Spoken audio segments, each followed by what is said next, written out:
pain is not punishment. Sometimes, it is the divine key unlocking a door you never knew was waiting for you.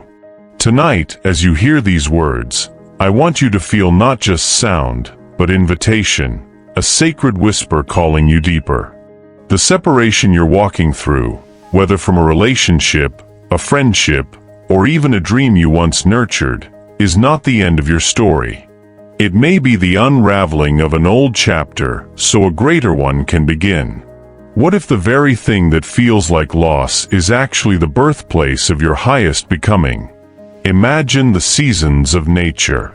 A tree in winter looks lifeless, its branches stripped bare, yet deep underground its roots are drinking, preparing, storing unseen energy for spring.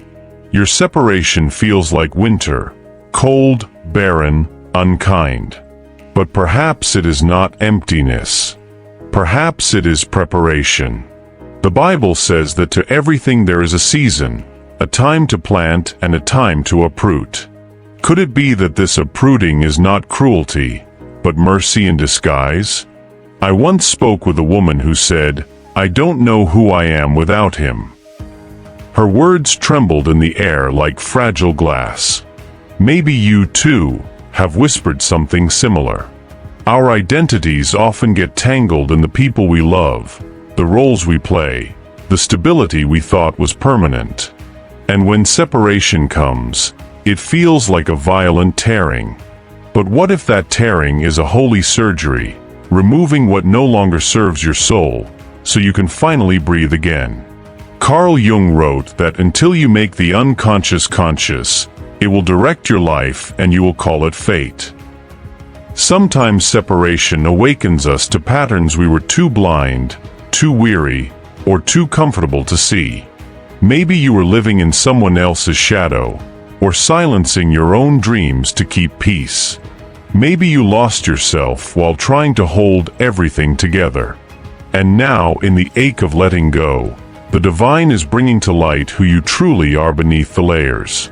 You see, separation does not always mean rejection. It can mean redirection.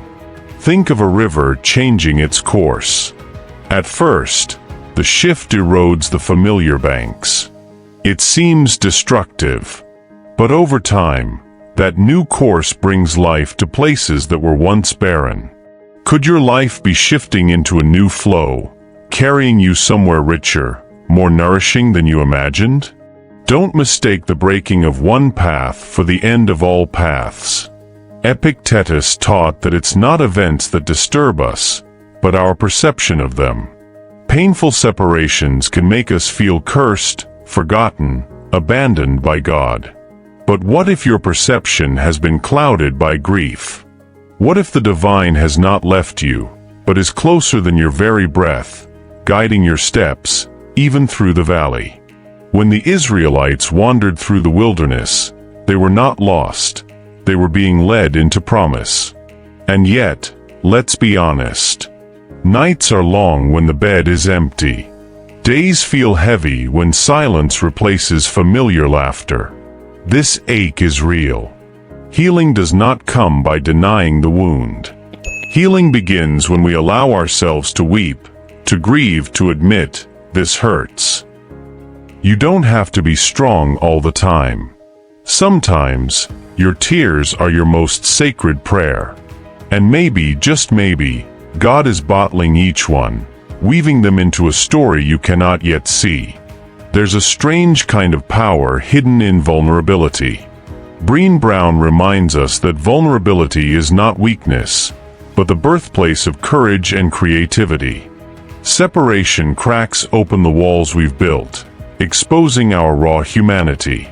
In those cracks, light seeps in. You discover strength not in denying your fragility, but in embracing it. And as you do, a different kind of resilience rises, one not rooted in fear of loss, but in trust that you are never truly alone. Maybe you feel as though God has stripped too much. Job once sat in ashes, having lost everything. Yet in that low place he encountered truths about God and himself he could not have learned in abundance. Could it be that your ashes are not the end, but the soil of resurrection? What if what feels stolen is being exchanged for something eternal? The seed must break open underground before it can bloom. Perhaps that is you right now. There's a silence after separation that can feel like torment. The noise of shared routines, texts, phone calls, all suddenly vanish. Yet silence is not always absence. Sometimes silence is the classroom of the soul. In stillness, the divine speaks more clearly. But the question is, will you sit in the silence long enough to hear? Or will you rush to fill the void with distractions, numbing what was meant to awaken? I want you to pause here. Take a deep breath. Inhale the truth that you are still here.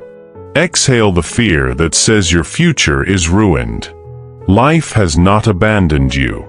Destiny has not forgotten you. There is a rhythm beneath the chaos, a melody beneath the noise.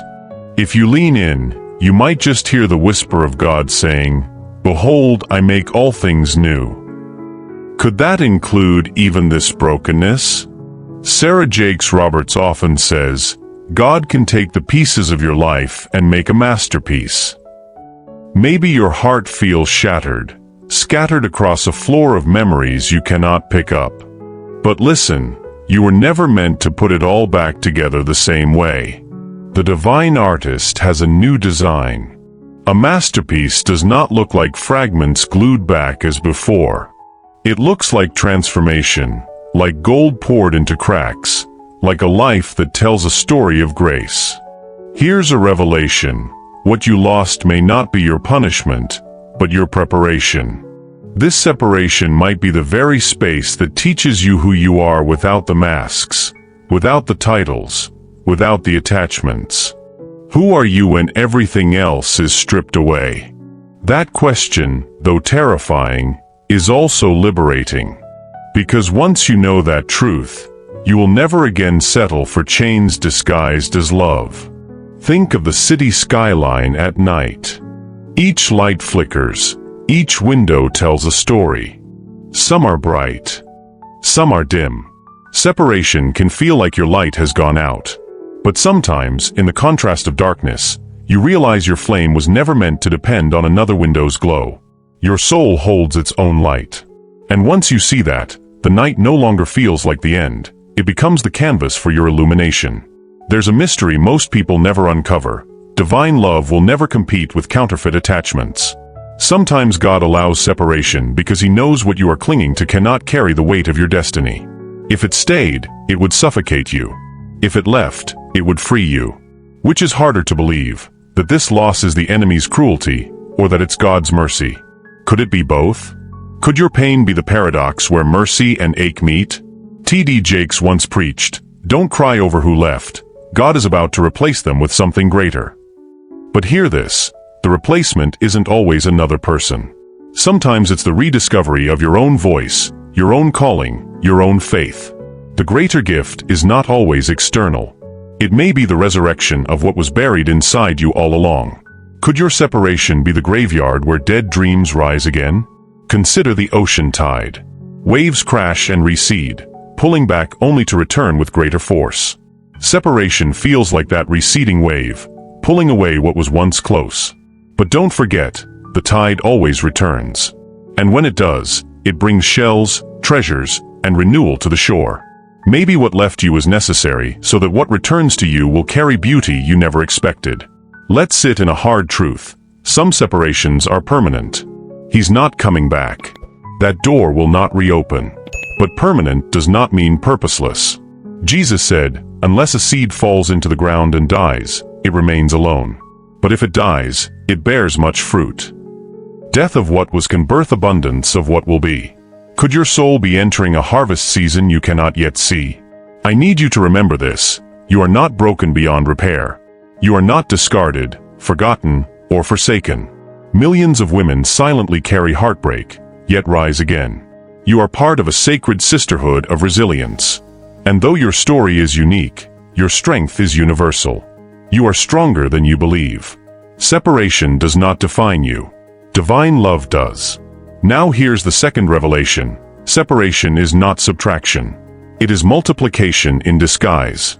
When Abraham separated from Lot, only then did God show him the fullness of the promise. When you let go of what cannot go with you, your capacity expands. Could it be that this pain is stretching your spirit, enlarging your territory, preparing you for overflow? Think of music. A song is not made of constant sound, but also of rests, moments of silence that give the melody shape. Without separation, without pause, there is no rhythm. Could this pause in your life be God's way of giving shape to your destiny? Could this rest, though painful, be essential for the harmony that is coming?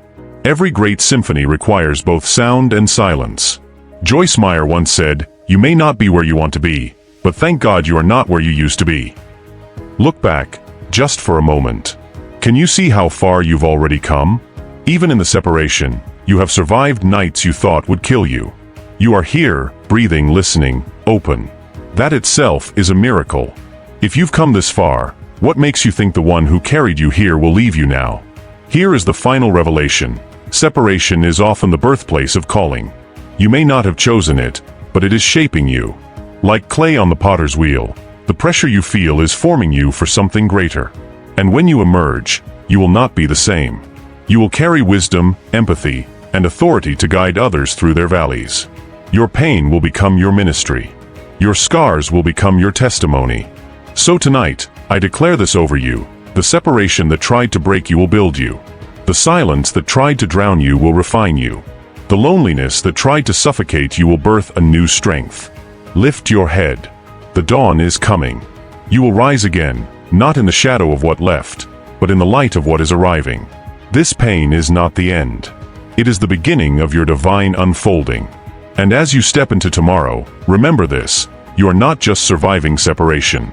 You are being summoned by it. The divine is calling you higher, deeper, freer. Will you answer? Will you trust that this pain is not punishment, but preparation? If your heart whispered yes, then let this moment be your turning point. Share this message, stay connected, and keep walking the path. Because what awaits you on the other side is not just healing, it is destiny. Close your eyes for a moment. Imagine yourself walking through a dense forest. The path behind you is broken, branches scattered, shadows heavy. But ahead, you notice faint light breaking through the canopy. Every step forward feels uncertain, yet the light grows brighter. This is what separation feels like, stepping away from what was familiar into the unknown, only to discover that the unknown is where your freedom has been waiting. Perhaps you've asked, why me? Why now? Yet I invite you to flip the question. Instead of why me, ask what for me. Instead of why now, ask what now. In shifting the question, you shift your perspective. Suddenly, pain is no longer meaningless. It becomes a teacher. And teachers may not always feel kind, but they always impart wisdom that will serve you for the journey ahead. Let us remember, even Jesus experienced separation. On the cross he cried out, my God, why have you forsaken me?" In that moment of anguish, the heavens seemed silent. Yet through that silence, redemption was born. If even the Son of God endured a separation that birthed salvation, could it be that your pain too is carrying something greater than you realize? Think of a mother during childbirth. The pain is excruciating, waves of contraction breaking her body open. Yet the suffering is not meaningless. It is the process by which life enters the world. In the same way, the separation you feel may be the labor pains of something new being born within you. Your groans are not wasted. They are evidence of a greater arrival. And what if this new arrival is not external, but internal? What if the person you are becoming is the true gift of this separation? Stronger, wiser, softer in compassion, yet bolder in faith. Sometimes God doesn't just give us what we desire. He transforms us into someone who no longer craves what once enslaved us. Could this be your metamorphosis? Picture a butterfly in its cocoon. The darkness, the confinement, the struggle, it seems unbearable. But without that process, the wings could never form. Separation is your cocoon. It feels like isolation, like restriction, but it is quietly shaping your wings. And when the time comes, you will emerge not crawling, but flying, carrying beauty that only comes through struggle. So breathe again. With each breath, say within yourself, I release what was.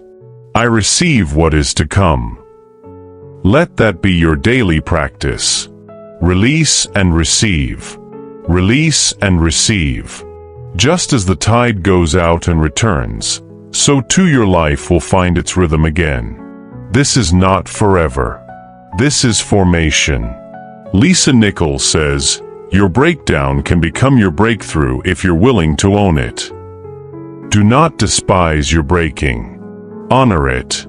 For in honoring it, you honor the God who is still writing your story. One day you will look back and say, that separation was the chapter one never wanted, but it was the one that saved me. Lift your chin, beloved soul. Your tears are holy water. Your silence is a sacred sanctuary. And your story is not over. Every day you choose to rise, you defy the lies of despair. Every time you breathe deeply, you announce to the universe, I am still here, and I am still becoming. That is power. That is faith. That is victory. And so I leave you with this. The pain of separation can indeed be a divine calling. Do not fear it. Do not despise it. Let it shape you, stretch you, sanctify you. For one day, the very wound that bled you will be the scar that guides others to their healing. And in that moment, you will realize, what once felt like loss was actually the hand of God leading you into life. Now, if you have received this message in your heart and feel that it resonated deeply with you, please confirm the receipt of this divine energy by leaving the number 333 in the comments below. This number symbolizes the constant presence of the angels around you, and by confirming it, you will be signaling your openness to continue this journey of transformation.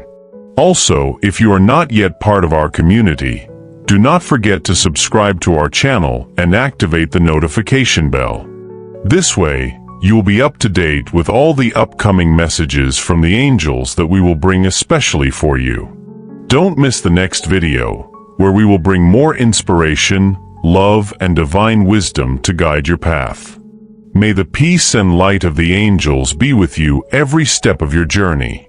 Stay tuned, because the best is yet to come. Until the next video, and may the angels continue to bless your life with love and light.